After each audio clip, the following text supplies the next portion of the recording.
ልጅ ጭን ውስጥ ገብቶ ተጣድፎ ለሚወጣው ጓደኛህ እንዲሁም ደግሞ ቪያግራ ከኪሱ ለማይለየው ወዳጅ ይሄንን መልእክት አድርስብለት። ችግሩ አንተም ላይ ካለ እንካ መድኃኒት ችግርን ፍታ። ጠዶ ጌሾ እንዳይመስላችሁ፣ ያው ጌሾ ከጀርባ ያለ ይሄ ደግሞ ጠዶ ወይም ጤዶ ይባላል። ፍጹም ጌሾን ነው የሚመስለው። ከጌሾ ጋር ሙሉ በሙሉ ተመሳሳይ ነው። የጌሾን መንታ ወንድም ማለትም ትችላላችሁ።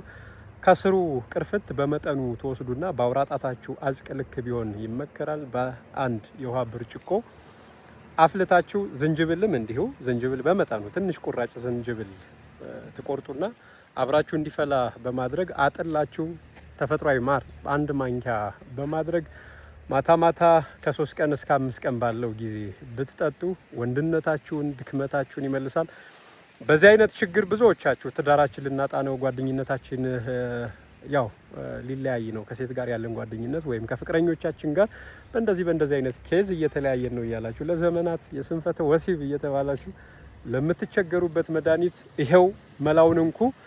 ሌላው ከእግር ጋር በተያያዘ ፈንገስ ካለባችሁ ሌላም ቲፕ ሊጨምርላችሁ፣ ጌሾ የጌሾ ቅጠል በርጥቡ ትወቅጡና በውሃ ጨምቃችሁ ትንሽዬ ተፈጥሯዊ ጨው በመጨመር እግራችሁን ብታጸዱ፣ ካልሳችሁን ስትዋልቁ የምትሳቀቁ ሰዎች ካላችሁ የእግር ፈንገስ ቻው በሉት። የገበሬው ልጅ ዮሐንስ ሽፈራው ነኝ።